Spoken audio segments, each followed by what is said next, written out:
Hello friends, मैं सोनू जाटव और स्वागत करता हूं आपका रेनबो अकेडमी के ऑनलाइन प्लेटफॉर्म पर। तो दोस्तों, आज हम बड़ा ही इंटरेस्टिंग टॉपिक पढ़ने वाले हैं, इडियम्स एंड फ्रेजेस। तो हम इसको बड़े ही इंटरेस्टिंग तरीके से पढ़ेंगे ताकि हाथों हाथ आपको वीडियो में साथ में ही याद होता चला जाएगा।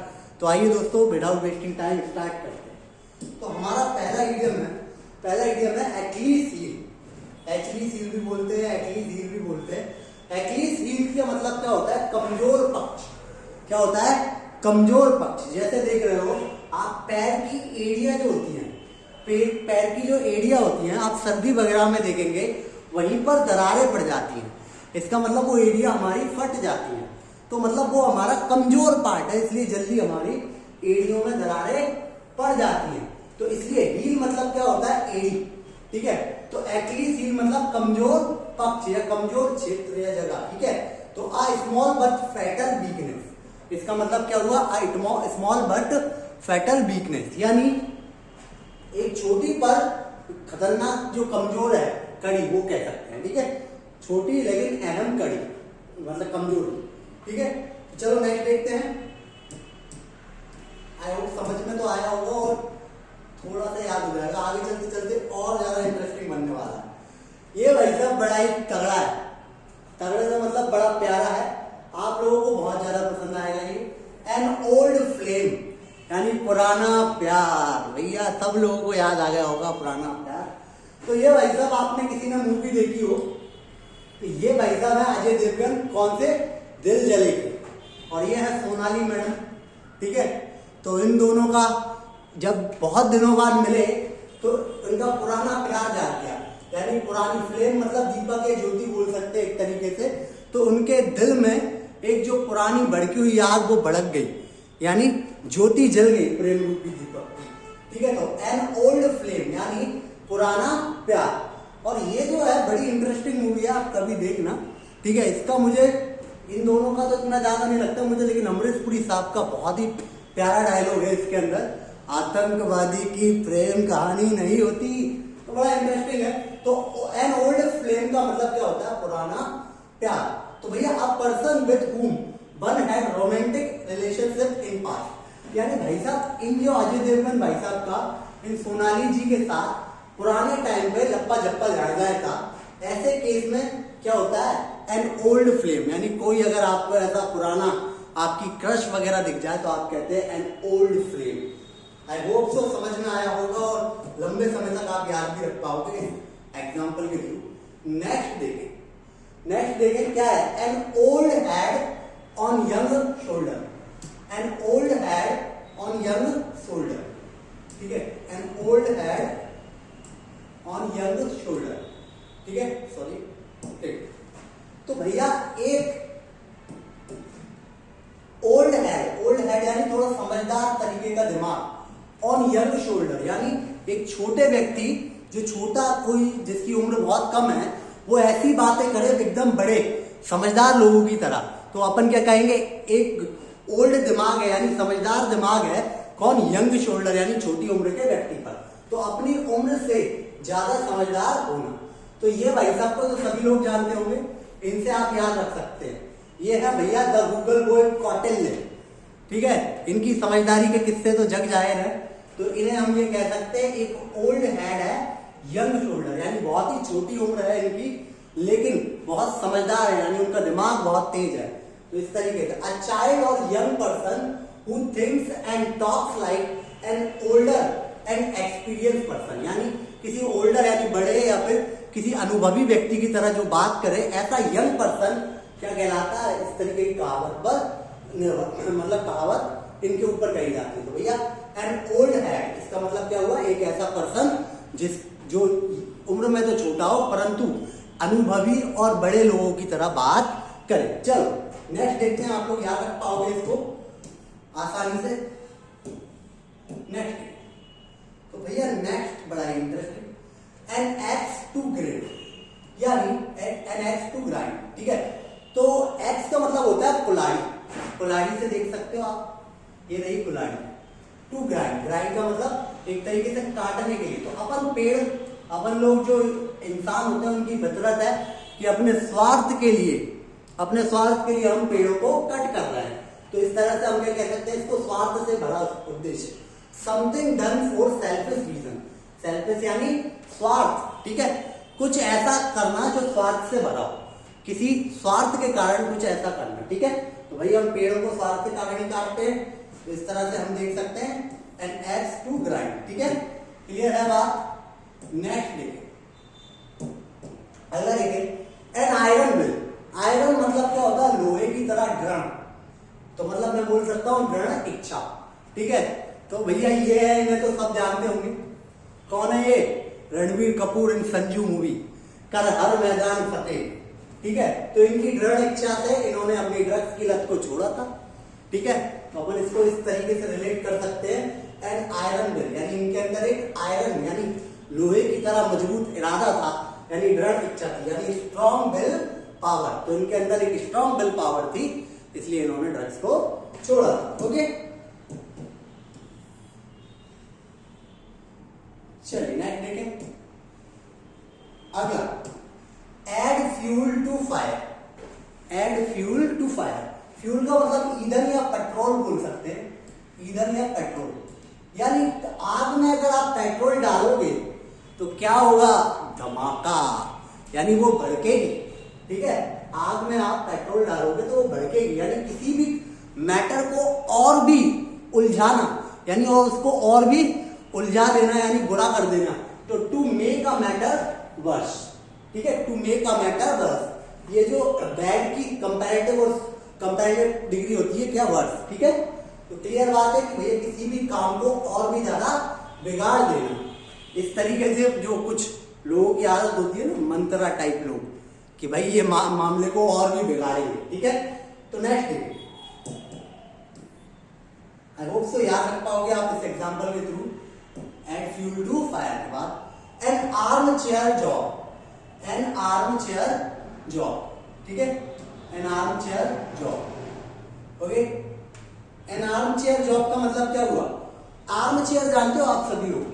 ये देखो, ये भाई साहब है, ये जो अपने आर्म्स है यानी अपने हाथों को, ठीक है, किस पर रखे हुए हैं, ये चेयर के इधर साइड में आर्म्स को इस तरह से बढ़िया आराम से बैठे हुए हैं और अपना काम कर रहा है मोबाइल चलाते चलाते।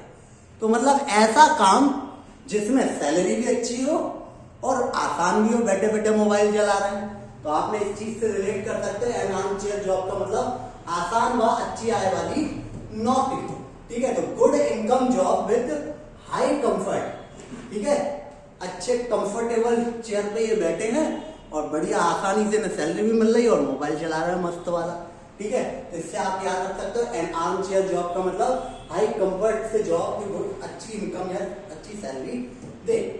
ओके, नेक्स्ट देखिए, अगला देखते हैं हम लोग भैया, at razors drawn. At razors drawn मतलब कट्टर दुश्मनी होना, किसी चीज से कट्टर दुश्मनी होना। तो आप इसको इस तरह से याद रख सकते हो, एट रेजर्स डॉन, भैया हमारे डॉन जी, इन्हें कौन नहीं जानता, श्रीमान Khan sir, I am big fan of him, ठीक है। तो जब ये पाकिस्तान के ऊपर बोलते हैं तो खान सर और पाकिस्तान कट्टर दुश्मन, ठीक है। तो इस तरीके से उन्होंने अपनी वीडियो में भी एक बोला, मैं नफरत करता हूं उससे, ठीक है, परेशानी नहीं है, ठीक है। तो आप ध्यान रख सकते हैं, एट रेजर्स डॉन मतलब कट्टर दुश्मनी होना। टू हैव बिटर एनिमिटी यानी थोड़े खराब रिलेशन या फिर शत्रुता का होना, ठीक है। तो हम इस एग्जाम्पल के थ्रू इन्हें याद रख सकते हैं बड़े ही आसानी से। चलो नेक्स्ट देखें, अगला देखते हैं। ये तो दोनों आपको बिल्कुल कतई जोर से याद होंगे। देखिए, एन ऑलिव ब्रांच या व्हाइट फ्लैग। ऑलिव ब्रांच या व्हाइट फ्लैग, अब आप इसको ऐसे रिलेट कर सकते हो, ये जो झंडे में लकड़ी यूज की गई है वो ऑलिव की ब्रांच की है, ठीक है, ऑलिव ब्रांच की लिए, ठीक है, अलसी बोल सकते हैं, ऑलिव ऑयल बोलते हैं ना शायद, अलसी, ठीक है, उसके पेड़ की डंडी है और व्हाइट फ्लैग है इसके अंदर, ऑलिव ब्रांच या व्हाइट फ्लैग, ठीक है। इसका मतलब होता है शांति का निवेदन। भैया ये दोनों लड़ रहे थे, जेरी ने बहुत ज्यादा टॉम की बैंड बजा दी तो इसने व्हाइट झंडा निकाल दिया, भाई शांति संदेश अब रहन तो मेरी बस की नहीं है। तो शांति निवेदन के लिए पीस रिक्वेस्ट या पीस ट्रीटी, ठीक है। पीस ट्रेटी या फिर पीस रिक्वेस्ट। ओके, क्लियर है, याद रहेगा आराम से। एन ऑलिव ब्रांच या व्हाइट फ्लैग। व्हाइट फ्लैग तो सीधी बात है शांति का प्रतीक होता है, सफेद रंग, ठीक है। अब देखो, be born with silver spoon in one's mouth, यानी कोई बंदा ऐसा जो चांदी की चम्मच मुंह में लेके पैदा हुआ। देखो, बॉर्न मतलब पैदा होना, ठीक है। सिल्वर स्पून यानी चांदी की चम्मच। अब भाई साहब, चांदी की चम्मच किसके मुंह में हो सकती है बचपन से ही? ऐसा व्यक्ति जो धनी परिवार में पैदा हुआ, जिसके पास बहुत अपार पैसा हो, पहले से ही माता पिता दादा परदादा की खूब ज्यादा जमीन हो, ठीक है। तो ये भाई साहब ये देख रहे हो चांदी की चम्मच लिए हुए हैं। तो इस तरीके का जो होता है ना, इसका मतलब होता है धनी परिवार में पैदा होना, यानी टू बी बॉर्न, पैदा होना यानी born in a rich family. अमीर या धनी परिवार यानी रिच फैमिली में पैदा होना क्या कहलाता है? Be born with a silver spoon one's mouth. Okay, I hope so याद रहेगा इजीली। एक बार आप पढ़ के लिख लोगे तो तुरंत याद हो जाएगा। 50 लाया हूं मैं, ठीक है, सारे याद करेंगे अपन लोग। अब देखो, बोल दो एक बार पहले इनकी फोटो देखते ही हर हर महादेव कमेंट में, ठीक है। चल देख, बियर द वर्ल्ड ऑफ, परिणाम भुगतना, ठीक है। To bear the main part of that something unpleasant, यानी जब समुद्र मंथन हुआ था, ये नीचे दिख रहा है समुद्र मंथन हुआ था, तो आपने देखा होगा जो अनप्लीजेंट पार्ट था समुद्र मंथन के समय वो निकला था क्या? विष। तो उसका जो उसको जो पिया था वो किसने पिया था? हमारे महादेव जी ने, ठीक है। तो जो अनप्लीजेंट पार्ट था उसको इन्होंने ग्रहण किया था, यानी उस परिणाम को इन्होंने भुगता था। इस तरीके से कनेक्ट रख सकते हो। तो to bear the main part that something unpleasant, यानी ऐसा मेन पार्ट भुगतना जो अनप्लीजेंट हो, यानी जो थोड़ा पीड़ादायक हो, हल्का फुल्का, ठीक है। आई होप से याद रखोगे इस चीज को आप इस एग्जाम्पल के थ्रू। चलिए नेक्स्ट देखें। ओके, चलो देखिए ये वाला, beat about the bus. Beat about the bus का मतलब क्या होता है? बीट अबाउट द बस, ठीक है। ऐसा बोल सकते हैं बस गोल गोल घूम रही है, ठीक है। बस बोल सकते हैं, इसको बस बोल सकते हैं, ठीक है। तो घुमा फिराकर बातें करना, किसी को घुमा घुमा के बीट कर दिया यानी हरा दिया, ऐसा याद रिलेट कर लो, ठीक है। तो आप क्या करेंगे? To talk in round about manner या सर्क्यूमलोक्यूशन, ठीक है, सर्कमलोक्यूशन, ठीक है। तो to talk about to talk in a round about manner, यानी घुमा फिराकर बातें करना, ये क्या कहलाता है? बीट अबाउट द बुश, ठीक है। तो आप देख रहे हो ये लौंडा जब शुरू में इनसे बातें करना शुरू करता है तो घुमा घुमा के बातें करता है, तू ही तो जन्नत मेरी, तू ही चांद, मैं तेरे लिए चांद तोड़ लाऊंगा। तो इस तरीके की घुमा फिराकर बातें करना क्या कहलाता है? Beat about the bush, beat about the bush. देखो क्या आप क्लोजअप करते हैं दोनों के दांत। ओके, आई होप सो याद रहेगा पढ़ना में। चलिए आगे देखें, नेक्स्ट देखें। चलो थोड़ा यहाँ पे शोर शराबा है। बीट यानी पीटना भी होता है एक तरीके से, हराना या पीटना है। ब्लैक एंड ब्लू, अब भैया काला नीला कब हो जाता है इंसान पिटने के बाद? ये बुरी तरीके से अत्यधिक पिटाई हो जाए जब उसकी। बीटिंग मर्सीलेसली, निर्दयता से पीटना। और ये भाई साहब कह रहे हैं इट्स ओके, क्या कह रहा है? It's okay. ये देखो नीले काले हो रहे हैं और फिर भी ये कह रहे हैं भैया इट्स ओके, ठीक है। तो बीट ब्लैक एंड ब्लू मतलब अत्यधिक पिटाई करना, यानी बहुत ज्यादा पिटाई करना, यानी मर्सीलेसली यानी निर्दयता से पीटना, ठीक है। क्लियर है, आपको याद रहेगा। नेक्स्ट देखें जो है अपना, नेक्स्ट क्या है साहब? नेक्स्ट जो है बेड ऑफ रोजेस। बेड मतलब क्या हो सकता है? एक पलंग, ठीक है, एक पलंग, यानी अपना जो बेड होता है ना सोने का, उसको कह सकते हैं। ऑफ रोजेस, रोजेस मतलब अगर कांटे हटाकर फूल बिछा दो तो भैया बहुत ही आराम मिलेगा, ठीक है। फूल तो वैसे एक्चुअली में कहीं और बिछाए जाते हैं, ठीक है, आप लोग समझ ही जा रहे हो, बताने की जरूरत नहीं है। तो आनंद से भरपूर, अगर मैं बेड पर रोजेस बिछा दूं बिना कांटे के, कांटे बिछाओगे ना तो आनंद परमानंद में हो जाएगा, ठीक है। तो आनंद से भरपूर, तो इस केस में भैया क्या हो जाएगा? प्लेजेंट सिचुएशन ऑफ कंफर्ट, यानी आरामदायक या आनंदपूर्ण सिचुएशन, और जो कंफर्ट में भी हो, ठीक है, जो हमारे लिए सुविधाजनक हो या आरामदायक हो। समझ पा रहे हो? बेड ऑफ रोजेस समझ में आ रहा है भाई? ऐसा बिस्तर, फूलों का बिस्तर, फूलों का बिस्तर मतलब हमेशा आरामदायक होगा। आई होप सो समझ में आया होगा। नेक्स्ट देख लेते हैं साहब, नेक्स्ट देखें। ये है भाई साहब नेक्स्ट तो ये है भाई साहब, क्या कह रहे हैं? बेड ऑफ थॉर्न्स, ठीक है, बेड ऑफ थॉर्न्स, ठीक है। बेड ऑफ थॉर्न्स का मतलब रोजेस का उल्टा। ऐसा मान लो कांटों का बिस्तर, अगर मैं फूल हटा के रोज वाले कांटे बिछा दूं इसके अंदर, तो यही मान लो कि बेड ऑफ थॉर्न्स, यानी दुख और तकलीफों से भरपूर। आनंद का उल्टा दुख और तकलीफों से भरपूर। अब आप देख सकते हैं, ये श्रीमान भीष्म जी, ठीक है, और ये हमारे श्री कृष्ण जी, ठीक है। तो यहाँ पर ये भीष्म जी जो है वो बेड ऑफ थ्रोन्स यानी एक तरीके के कांटों के बिस्तर यानी पीड़ादायक बिस्तर पर लेटे हुए हैं, यानी क्या कहते हैं, बाणों की सैया बोलते हैं इसको, है ना। तो इस तरीके में अ सिचुएशन ऑफ एक्सट्रीम डिफिकल्टी, यानी बहुत ही मुश्किल था इनके लिए इस तरह से लेटना, और उन्होंने पूरा युद्ध देखा, उसके बाद अपने प्राण त्यागे, ठीक है। Hats off to you both of you, ठीक है। देखिए, तो a situation of extreme difficulty यानी एक्सट्रीम डिफिकल्टी की ऐसी सिचुएशन जो बहुत ही ज्यादा डिफिकल्ट हो, ठीक है। बेड ऑफ थ्रोन्स कहते हैं। अब bell the cat, bell the cat तो आप समझते ही हो सभी लोग। वेल यानी घंटी, कैट यानी कैट मतलब बिल्ली, बिल्ली के गले में घंटी बांधना यानी जोखिम उठाना। कहावत भी थी, कहानी भी आपने सुनी होगी। तो bell the cat, bell the cat यानी जोखिम उठाना। Taking first step at personal risk यानी अपने पर्सनल रिस्क पर। जो पर्सन, सिंगल पर्सन जाके चूहों में से बिल्ली के गले में घंटी बांधेगा वो अपने पर्सनल रिस्क पे ही जाएगा। साहब देख लिया ना तो टुकड़ों में ही वापस आएगा, ठीक है, क्लियर है बात। तो taking first step at personal risk, इसे क्या कहते हैं? Bell the cat. तो यहाँ आप चूहे को देख रहे हो, ये घंटी लेके इस बिल्ली के गले में डालने की व्यवस्था में है, और बिल्ली ऐसा करने बैठी, ठीक है। चलिए नेक्स्ट देखें,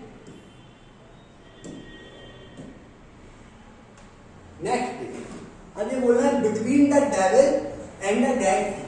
थोड़ा एग्जाम्पल अजीब दिया है मैंने, बट इट डजंट मैटर, आपको समझ में आना चाहिए, ठीक है। अब देखिए, between the devil and the dead sea मतलब मैं कह सकता हूं, डेविल मतलब राक्षस बोल सकते हैं, ठीक है। डेड सी मतलब एक मृत सागर, मृत सागर ऐसा सागर भाई जहां पे जीवन संभव ना हो, ठीक है। तो इन लोगों के बिटवीन यानी बीच में, मतलब ऐसे दो विकट परिस्थितियों के बीच में, आगे कुआ पीछे काई, बचपन में कहते हैं ना, जाए तो कहीं जाए, ठीक है। तो दो गंभीर परेशानियों के बीच, तो आप देखिए, ये है शादीशुदा भाई साहब हमारे लड़के, हमारे लड़के तो ठीक ठाक होते हैं, ये है भाई साहब शादीशुदा लड़के, ये है इनकी माते, कहती हैं कि हमने तो पैदा यही कार्य करो तो तू बहू की गुलामी कर ले। इधर ये कहती है मुँह चूड़ी लाओ, मुँह बिंदी लाओ, मुँह सब कचू लाओ, ठीक है। ये सब तो मतलब ये दोनों के बीच में एक तरीके से पिस गया हुआ आदमी, ठीक है। होता है, बहुत सारी फैमिलीज में यही चल रहा है भाई, ये जीवन की वास्तविकता है, ठीक है। तो आप देख सकते हैं कि इस बंदे की हालत दो विकट परिस्थितियों के बीच में फंसे हुए व्यक्ति के जैसी है। तो इस एग्जांपल से आप समझ सकते हैं, बिटवीन टू डिफिकल्ट सिचुएशन, एक डिफिकल्ट सिचुएशन डेविल ये रही, ठीक है, और ये सी है, भैया माते को डेविल नहीं कह सकते अपन लोग, ठीक है। तो इन दोनों के बीच में हाय राम जाए कहाँ हाय राम, ठीक है, ये सिचुएशन चल रही है। ओके, आई होप सो याद रख पाओगे आप इसको। नेक्स्ट देखिए, बढ़िया वाला नेक्स्ट देखें। ओके नेक्स्ट घोसला देखिए, ब्लैक सीप यानी काला भेड़। वैसे भेड़ जो होते हैं अट्रैक्टिव कब लगते हैं? जो व्हाइट कलर के भेड़ होते हैं, लेकिन अगर कहीं ब्लैक कलर का भेड़ हो जाए तो वो भैया थोड़ा अजीब भद्दा लगता है व्हाइट लोगों में, ठीक है, ठीक है। तो एक ऐसा व्यक्ति जो परिवार या टीम के लिए शर्मिंदगी का कारण बने, ठीक है। ब्लैक सीप का मतलब ऐसा व्यक्ति जो परिवार या टीम के लिए शर्मिंदगी का कारण बने। अब देखो 1 2 3 4, अब ये ग्रुप में 5वां व्यक्ति है। अब ये कहीं अच्छी पार्टी में गए, आने अपनी नाक में उंगली घुसेड़ दी, ठीक है। अब ये देखो नाक में उंगली घुसेड़े हुए, ठीक है। तो भैया ये एक तरीके से इनको शर्मिंदा करेगा ना, अपनी टीम को शर्मिंदा कर रहा है, अपने ग्रुप को शर्मिंदा कर रहा है। तो ये ऐसा व्यक्ति है, कैसा व्यक्ति है? ब्लैक सीप, ठीक है, कैसा व्यक्ति है ये? Black sheep. ओके, तो a person who is regarded as disgrace for his family या टीम ईटीसी। ठीक है, तो रिगार्डेड यानी ऐसा लगे या ऐसा सिद्ध हो, क्या? डिसग्रेस, डिसग्रेस मतलब शर्मिंदगी। ठीक है, तो ऐसा व्यक्ति जो परिवार या फिर टीम के लिए शर्मिंदगी का कारण बने, वो क्या होगा? अ black sheep like him. Okay, चलो नेक्स्ट देखें। एग्जाम्पल मैंने तगड़े दिए। चलिए, ब्लाइंड अलर्ट। ठीक है, ब्लाइंड अलर्ट। ठीक है, एली भी बोल सकते हैं इसको।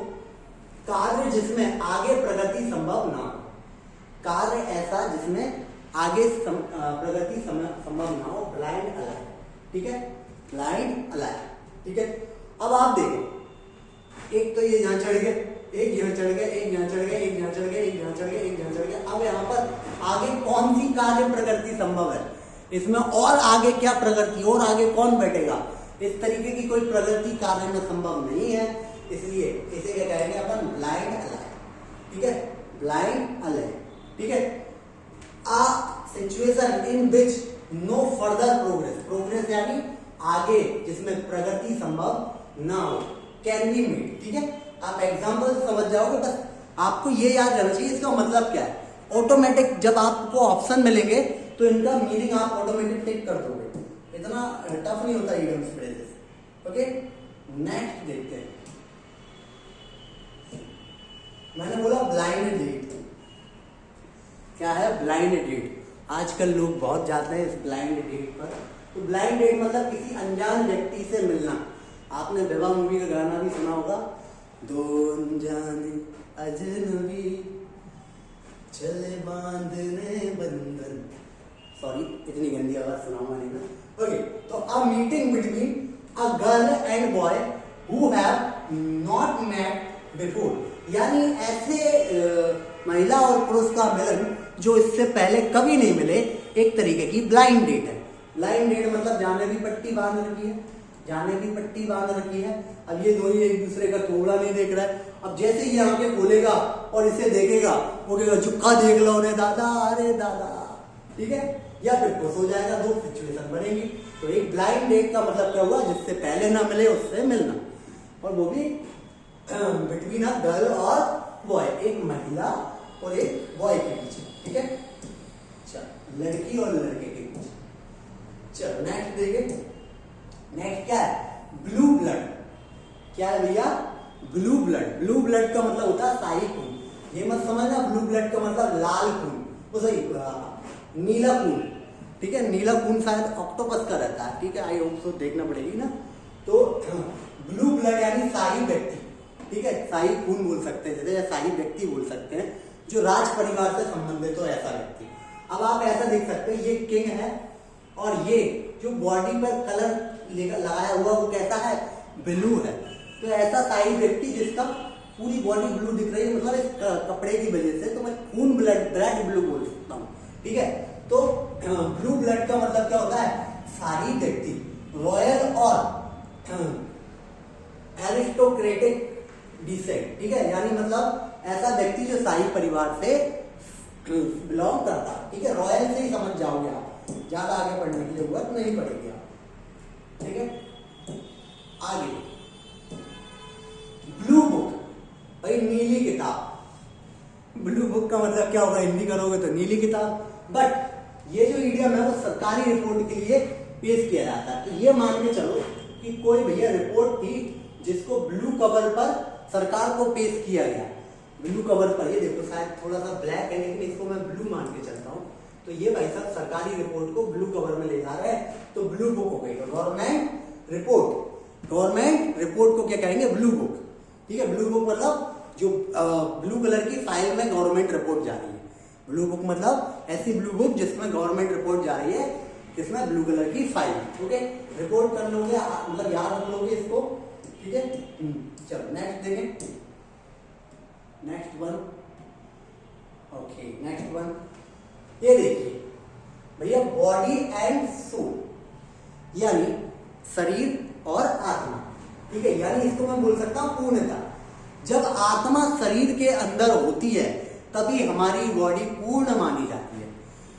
जब आत्मा शरीर के अंदर होती है यानी सोल हमारी बॉडी के अंदर होती है तभी बॉडी पूर्ण मानी जाती है, तभी कुछ मूवमेंट हम कर पाते हैं। तो इसलिए कहते हैं बॉडी एंड सोल मतलब पूर्ण है। तो ये बॉडी अगर सोल से मिल जाएगी, ये सोल और बॉडी एक साथ कंबाइन हो जाएंगे, ये पूर्ण बन जाएगी यानी एंटायरली हो जाएगा। ये एंटायर यानी पूर्णता में आ जाएगा। ये क्लियर है बात? आई होप सो समझ में आ गया हो। चलिए नेक्स्ट चलते हैं। सोल एंड बॉडी यानी पूर्णता यानी एंटायरली। ठीक है, थोड़े बहुत वर्ड्स आपको इंग्लिश के आते हैं तो इनको दिक्कत नहीं है भैया। हाँ, बॉसम फ्रेंड, बोसम फ्रेंड यानी जिगरी दोस्त। ये तो देख लो कतई जिगरी हो रहा है, एक दूसरे के गले मिले जा रहे हैं। ठीक है, ये टोपी और एक और भाई बड़े दिनों बाद मिले हैं, आजा लग जा गले कि फिर ये ऐसी रात होना गलत जा रहा है। ठीक है, ओके। तो फास्ट फ्रेंड मतलब क्लोज फ्रेंड्स। ठीक है, जिगरी दोस्त। बॉसम फ्रेंड मतलब क्लोज फ्रेंड यानी जिगरी दोस्त, यानी एकदम एक ही थाली के चट्टे बट्टे। ओके, याद रख सकते हो बॉसम फ्रेंड मतलब जिगरी दोस्त। अब भैया break the ice. Ice break यानी तोड़ना। आइस, आइस मतलब बर्फ होती है। जैसे मान लो मुंह में आपके बर्फ गई है, आपके मुंह में बर्फ गई है, फिर आपने क्या किया, बोल नहीं पा रहे थे जब, अब जैसे बर्फ को कट करके दांतों से अंदर ले लिया आपने मुंह के, तो फिर आपने इतनी चुप्पी तोड़ी और फिर चिल्लाए उससे हाथ मत लगा रे। ठीक है, तो इस तरीके से क्या हो जाएगा, ब्रेक द आइस का मतलब हो गया चुप्पी तोड़ना। तो ये यहाँ पर मैंने जो पिक्चर लगाई है, ये जो बाइक है ये कतई जोर से इस पर जुल्म डाल रही थी, बहुत दिनों से सामने वाले को दबाए जा रही थी, बर्तन धो, कपड़े धो, ये सब हालात होते हैं ब्याह के बाद। तो फिर फाइनली ये भाई साहब चिल्लाए, अपनी चुप्पी तोड़ी, कहा कि मैं तुम्हारा पति हूं, नौकर नहीं हूं। तो इसे क्या कहते हैं, चुप्पी तोड़ना, break the ice. Break the ice relate कर सकते हो, दो एग्जांपल दिए मैंने। टू स्टार्ट कॉन्वर्सेशन यानी इसने इसका जवाब देना शुरू कर दिया, इसने ये भाई साहब ने इसका जवाब देना शुरू कर दिया, यानी कॉन्वर्सेशन स्टार्ट कर दिया। ठीक है, ये इनके रिश्तेदारों के बारे में बुरा कह रहा है, ये इनके रिश्तेदारों के बारे में बुरा कह रहा है, पर कॉन्वर्सेशन स्टार्ट हुआ। पहले ये भाई साहब चुप्पी ताले हुए। ओके, चल नेक्स्ट। चलो, bull in the China shop. Bull का मतलब क्या होता है, एक तरीके से अपना बुल क्या होता है, हाँ, बुल होता है अपना सांड। ठीक है, सांड जो होता है ना अपना बुल, अगर बुल को चाइनीज शॉप पर पहुंचा दिया जाए, बुल यानी बैल या फिर सांड को चाइनीज शॉप पर पहुंचा दिया जाए, इसका मतलब क्या हुआ, अगर वो दुकानदार चाइना की शॉप पर बुल पहुंच गया तो एक तरीके से वो ऐसी परिस्थिति में है जो अनुकूल नहीं है, जो जगह के अनुकूल ना हो। तो one who is out of place in the delicate situation, यानी डेलिकेट सिचुएशन से बाहर हो, यानी जो अनुकूल, डेलिकेट मतलब अनुकूल सिचुएशन से बाहर हो, out of place. Out of place मतलब उस जगह से बाहर हो, जगह के अनुकूल ना हो। अगर आपको कोई जानवर आपसे सामान खरीदने आ जाए आपकी शॉप पे, तो वो जगह के अनुकूल नहीं है, क्योंकि अक्सर इंसान ही लेने आते। क्लियर है बात? ये दिख रहा है चाइना की शॉप पर ये बुल आ गया। ओके, चलो नेक्स्ट देखिए।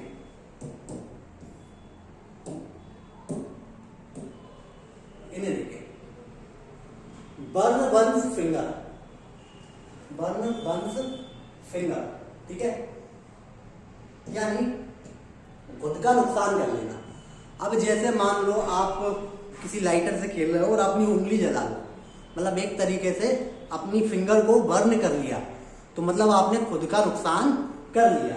अब ये भाई साहब अपने घर को ही जलाए बैठे हैं, ये देखो पेट्रोल लेके, ठीक है, तो बर्न वंस फिंगर यानी इसने खुद का ही नुकसान कर लिया। ठीक है, और इसको फिर बाद में गुजारा तो इसकी उंगली जल गई। तो बर्न वंस फिंगर का मतलब खुद का नुकसान करना। To get oneself into trouble, यानी किसी परेशानी में या फिर नुकसान में पहुंचा देना, इस तरीके का सीन बने। ठीक है, okay, next. Burn the candles at both side, यानी अगर आप कैंडल को दोनों जगहों से जला के सोचो कि कमरे में ज्यादा उजाला हो जाए, तो आप उस कैंडल की क्षमताओं को अत्यधिक इस्तेमाल कर रहे हो।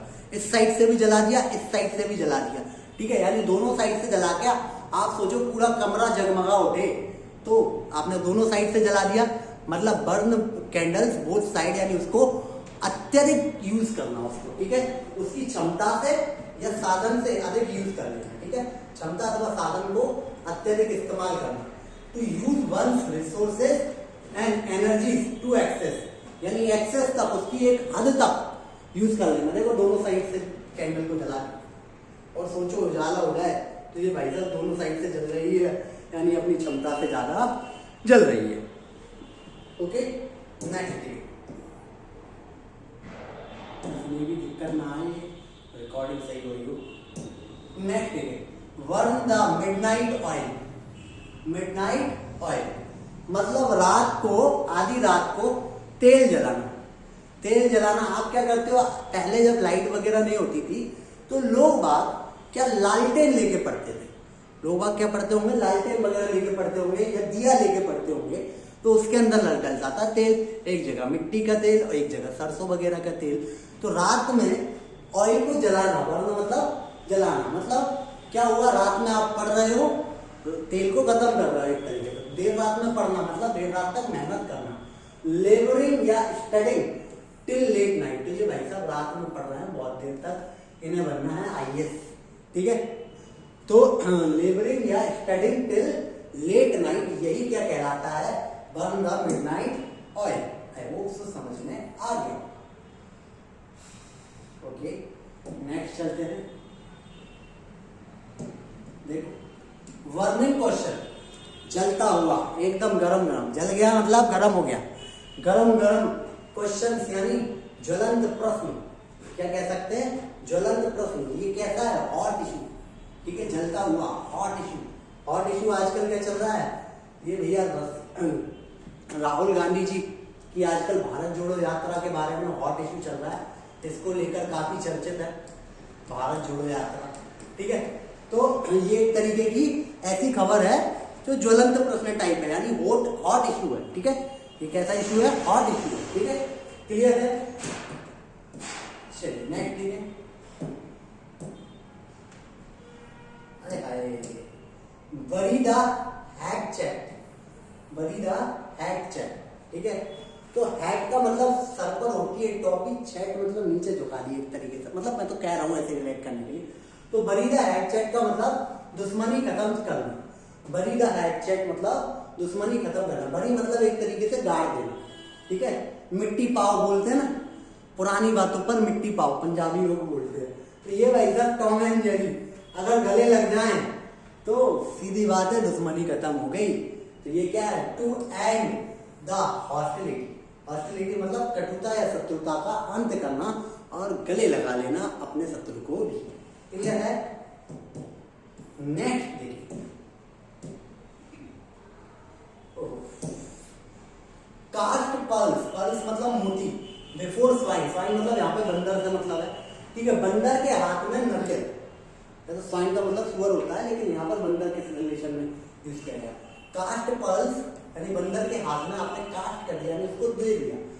पल्स बिफोर स्वाइन यानी बंदर के हाथ में नकेल। अगर बंदर के हाथ में पल यानी मोती या नरियल लग जाएगा तो वो खेलेगा, उसका थोड़ी उसे पता है कि उसको फोड़ के खा सकते हैं या मोती को पहन सकते हैं, ठीक है। तो क्या हो गया, बंदर के हाथ में नरियल का मतलब क्या हुआ, a right thing in a wrong hands, यानी गलत आदमी के हाथ में एक सही चीज लग जाना, ठीक है। मतलब ऐसा कह सकते हैं कि कोई कोई नेता ऐसे भी होते हैं जिनके हाथ में सत्ता आ जाती है। तो एक तरीके से यही वाली बात हो गई कि कास्ट पल्स बिफोर स्वाइन, जिनको गलत आदमियों के हाथ में एक सही चीज आ चुकी है, ठीक है, क्लियर है बात। नेक्स्ट देखिए,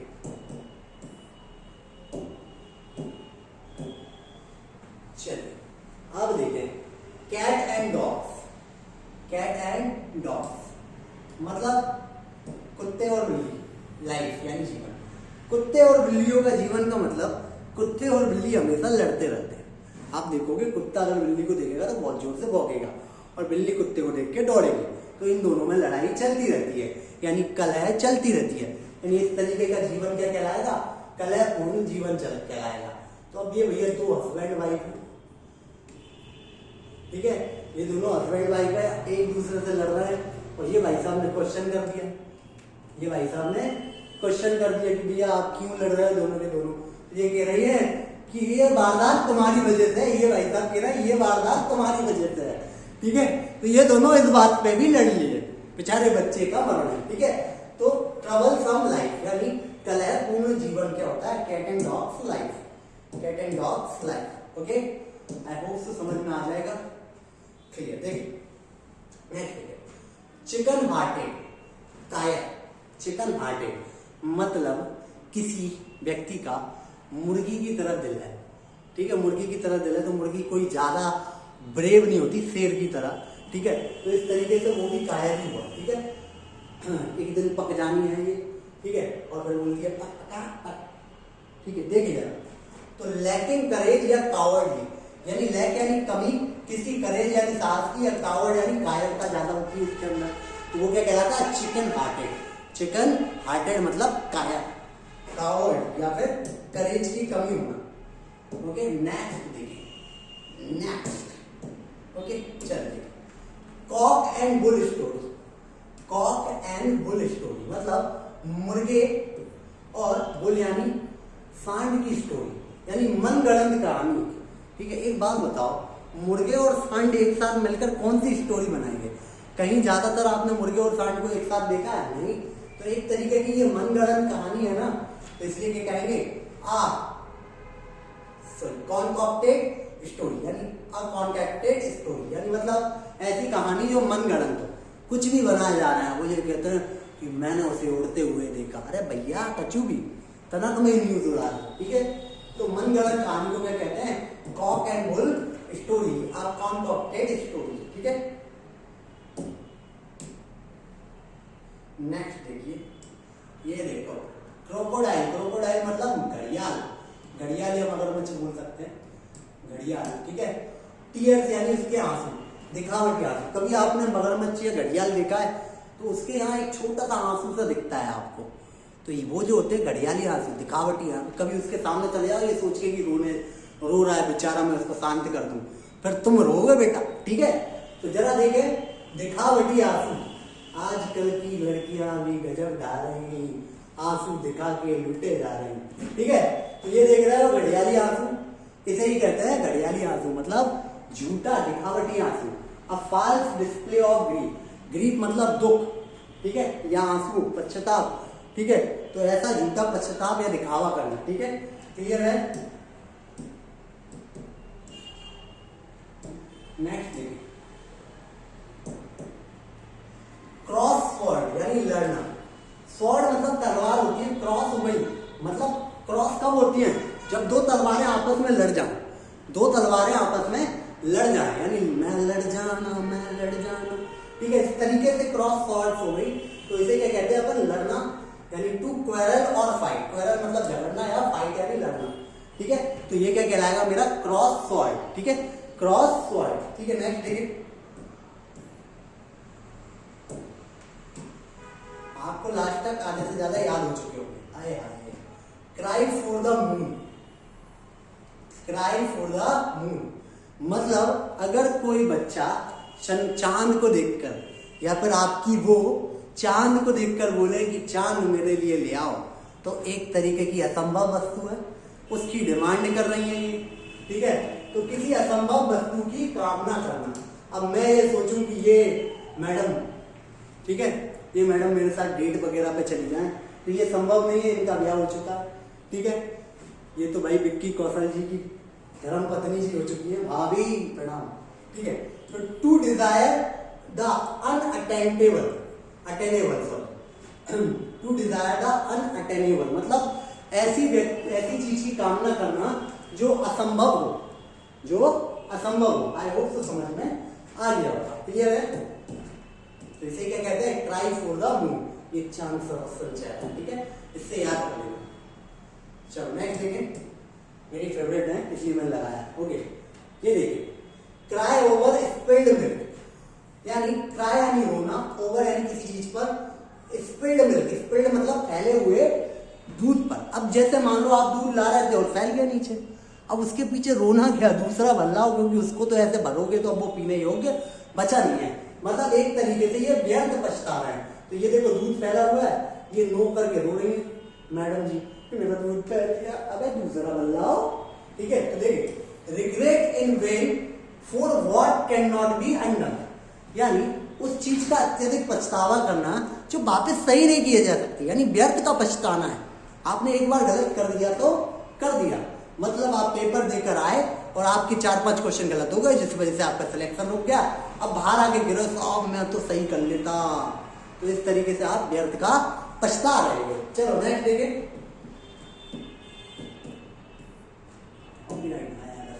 पिक्चर्स की वजह से। चलो देखिए, कट बोथ वेज, मतलब दोनों साइड से काट देना, मतलब दोनों तरह से काट देना। ठीक है, लाभ और हानि एक ही समय में, मतलब मैं मान लूं कि जैसे हमने दोनों साइड से काटा, एक साइड से काटने पर आपको फायदा हो रहा था, एक साइड से काटने पर आपको हानि हो रही थी, तो लाभ और हानि दोनों एक ही टाइम पे हो गई। ठीक है, तो इस तरीके से क्या कह सकते हैं, कट बोथ वेज, मतलब लाभ और हानि एक ही समय में। To have both good and bad effects at same time, यानी एक ही समय पर दोनों काम हो जाना, कि भैया इसे डॉलर मिल गए और इसके रुपए खर्च हो गए, तो ये भाई सब परेशान है, महंगाई बढ़ गई और सैलरी भले बढ़ी, सैलरी भले बढ़ी लेकिन महंगाई भी बढ़ गई, तो लाभ और हानि दोनों एक ही टाइम में। क्लियर है? चलो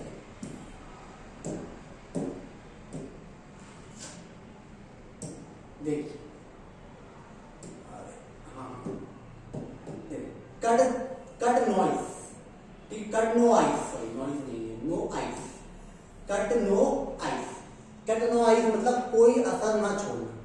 ठीक है, आपने किसी चीज को काटा दांत से, ठीक है, दांत से किसी चीज को काटा, ठीक है, और उस पर कुछ नहीं हुआ, फर्क नहीं पड़ा, कुछ ज्यादा मजबूत चीज थी, तो कट नो आइस यानी कोई असर ना छोड़। ठीक है, तो अब भाई साहब ये स्टंट कर रहे थे अपनी स्केटिंग के थ्रू, ये क्या कर रहे थे, स्टंट कर रहे थे अपनी स्केटिंग के थ्रू। ठीक है, स्केटिंग के थ्रू आप ये स्टंट कर रहे थे, तो to fail make an impression, यानी ये लड़कियों को इम्प्रेस कर रहे थे। स्टंट ज्यादातर लौंडे लपाड़ी यही करने के लिए सीखते हैं, तो अब ये इसी के दौरान गिर पड़े, तो भैया इनका क्या हो गया, फेल हो गया इम्प्रेशन, तो इसे ही कहेंगे cut no ice to fail to make an impression. I hope so समझ में आ गया होगा। नेक्स्ट देखें, बढ़िया से देखते चले, नेक्स्ट मैं लड़ जाना। देखो, डांस टू वंस ट्यून, मतलब नाचना किसी की धुन पे, चला जाता हूँ किसी की धुन पे, हुक्म का पालन करना, किसी की बीन पर नाचना, बीन पर नाचना या बीट पर नाचना, कहते हैं ना झुमका गुलाम बन के रहूं, तो उस केस में जब उनकी हर बात मानने लगो आप उनकी, ठीक है, तो उस केस में आप उनके हुक्म का पालन कर रहे हो, तो डांस कर रहे हो उनकी ट्यून पर। ठीक है, तो ओबेइंग वंस ऑर्डर, यानी किसी के आज्ञा का परिपालन करना, कि मेरे को जारा के अंदर शॉपिंग करनी है तो आप करा लाए, हुक्म का पालन हुआ, इसके लिए आपकी किडनी गिरवी रख गई आईफोन दिलाने के लिए। ठीक है, कोई दिक्कत नहीं है। नेक्स्ट देखिए, इनकी तो ये लगभग 50 है। ठीक है, डाई अ डॉग्स डेथ, लज्जाजनक मरना, मतलब कुत्ते की मौत मरना बोल सकते हैं इस तरीके से। तो भैया लज्जाजनक मौत से मरना, ये क्या कहलाएगा, die a dog's death, die a dog's death. तो ये तो क्लियर है। To die a shameful, shameful यानी लज्जाजनक या शर्मनाक मौत मरना, लज्जाजनक या शर्मनाक मौत मरना, ये क्या कहलाता है, to die a dog's death. चलिए नेक्स्ट देखिए,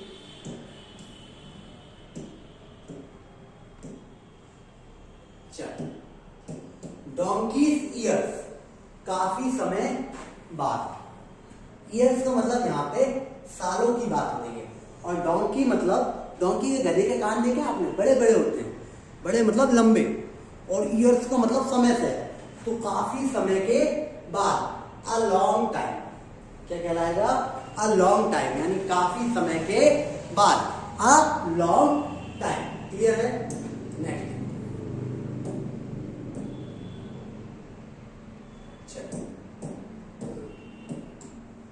draw a line, draw a line, यानी एक लाइन आपने ड्रॉ कर दी। ठीक है, मर्यादा को तय कर दिया। आपने देखा होगा कि जब सीता जी वन से हरण हुई थी उस टाइम पर लक्ष्मण जी ने एक लाइन ड्रॉ की थी जो मर्यादा लाइन थी, ठीक है। तो ये मर्यादा लाइन वो रावण जी क्रॉस नहीं कर पाए, ठीक है। तो इस तरीके से ड्रॉ अ लाइन का मतलब क्या हुआ, मर्यादा तय करना, यानी set a limit, set a limit, okay. एक लिमिट तय करना या मर्यादा तय करना क्या होता है, ड्रॉ अ लाइन। चलिए, ईगल आई, चील की आंखें, ठीक है, बाज या चील की आंखें, ईगल आई, ठीक है। तो तेज नजर होना, पता चल रहा है कि आपके जो टीचर है, आपको ऐसा लग रहा है कि टीचर मोबाइल चला रहे हैं और आपने चीटिंग करना शुरू किया और ले फटाक से डस्टर आके पड़ा धड़ाक, तो मतलब उनकी नजरें चारों ओर थी, यानी उनकी ईगल आइड थी, यानी तेज नजर थी। तो विथ कीन आई साइट, विथ कीन आई साइट, ओके। आई होप से समझ में आया होगा और याद भी रख पाएंगे आप इस तरह, ठीक है। थोड़ा रिलेटेबल करते हैं तो ज्यादा याद रहता है। फेयर एंड स्क्वायर, फेयर मतलब साफ सुथरा या गोरा, स्क्वायर मतलब एकदम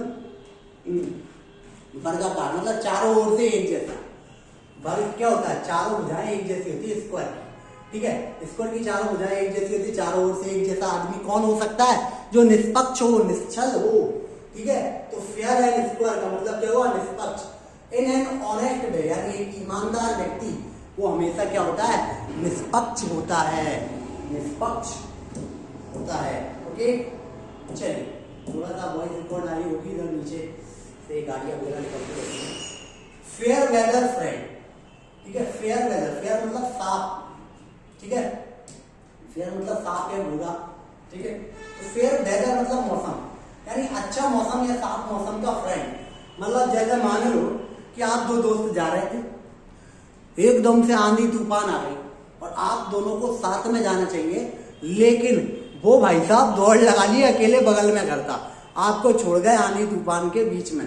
तो यानी ऐसे वेदर का फ्रेंड, ठीक है, जो सिर्फ अच्छे वक्त में साथ दे, वो क्या कह रहा था, सिर्फ सुख में साथ देने वाला मित्र। गाना भी है भैया, सुख के सब साथी, ठीक है। Selfish friends who are with us only comfortable situation, यानी एक ऐसा स्वार्थी दोस्त जो सिर्फ आपके पास नोट है तो उसका आपके साथ वोट है और लंगोट है, दोनों की चीजें हैं, ठीक है। तो कंफर्टेबल और सुखी टाइम पर आपके साथ रहे, ऐसा फ्रेंड क्या कहलाएगा, अ फेयर वेदर फ्रेंड। चलिए नेक्स्ट देखिए, 40 बिट्स, 40 बिट्स, ठीक है। ये 40 मतलब 40 नहीं है, एक तरीके से बिट्स मतलब एक तरीके की झपक, झपक झपक झपक, इस तरीके से मत करना, कहीं कॉलेज वॉलेज जाके पिटा जाओगे, लोगों को लगेगा ब्लिंक कर रहे हो, आंख मारो, ठीक है। तो झपकी, बिट्स मतलब झपकी बोल सकते हैं। अनैप, नैप का मतलब भी झपकी, ठीक है। तो 40 बिंग्स का मतलब क्या होता है, झपकी, अनैप, ठीक है, अनैप, ठीक है, ओके। चल याद रह जाएगा, कोई दिक्कत नहीं है। नेक्स्ट देखिए, चल फ्रेंच लीव, ठीक है, फ्रेंच लीव, ठीक है। फ्रेंच लीव का मतलब खुद का नहीं, अ लीव विदाउट परमिशन, ये गलत चीज हो गई, ठीक है। फ्रेंच लीव का मतलब बिना अनुमति अवकाश लेना ना, बिना अनुमति या जानकारी के अवकाश, जानकारी के अवकाश, अवकाश या छुट्टी ले लेना, ठीक है। तो भैया एक टाइम पे क्या हुआ, एक फ्रेंच में के किसी डिपार्टमेंट में काम करने वाला व्यक्ति था, उसने अपने बॉस से छुट्टी मांगी पहले, ठीक है, उसने नहीं दी, फिर कुछ टाइम बाद उसने बिना जानकारी के ही छुट्टी ले ली, ठीक है। तो जब उसने 4-5-10 दिन की छुट्टी ले ली तो बॉस हुआ बड़ा गुस्सा, ठीक है, और उसको निकालने की कोशिश की, ठीक है। तो जब से ही कहावत बन गई क्या, फ्रेंच लीव, फ्रेंच लीव, अरे मैं कह रहा हूँ ऐसे बना के बोलिए कहानी, इसको ज्यादा रिलेट मत करना, ठीक है। तो बिना अनुमति के कोई भी अवकाश वगैरह ले लेना, तो अ लीव विदाउट परमिशन और इंफॉर्मेशन, बिना जानकारी या फिर अनुमति के अवकाश ले लेना, ये क्या कहलाता है, फ्रेंच लीव, फ्रेंच लीव। आगे पीछे भी नहीं आना। चलिए तो ये भैया खत्म होते हैं आज लगभग 50 हमने ईडम्स फ्रेजेस पढ़े। अगर वीडियो पसंद आई हो तो like share and subscribe channel, ठीक है। ऐसी ही वीडियोस लाता रहूंगा और ये 50 तुरंत याद हो जाएंगे। एक बार ध्यान से देखना, इनके नोट्स बनाना, पक्का 100% आपको याद हो जाएंगे, ये मेरी गारंटी है। और ये पिक्चर्स को अपने दिमाग में रखना, तो कभी भी एग्जाम में भूलोगे नहीं। तो ठीक है, जब तक के लिए बाय दोस्तों, नेक्स्ट वीडियो में मिलेंगे।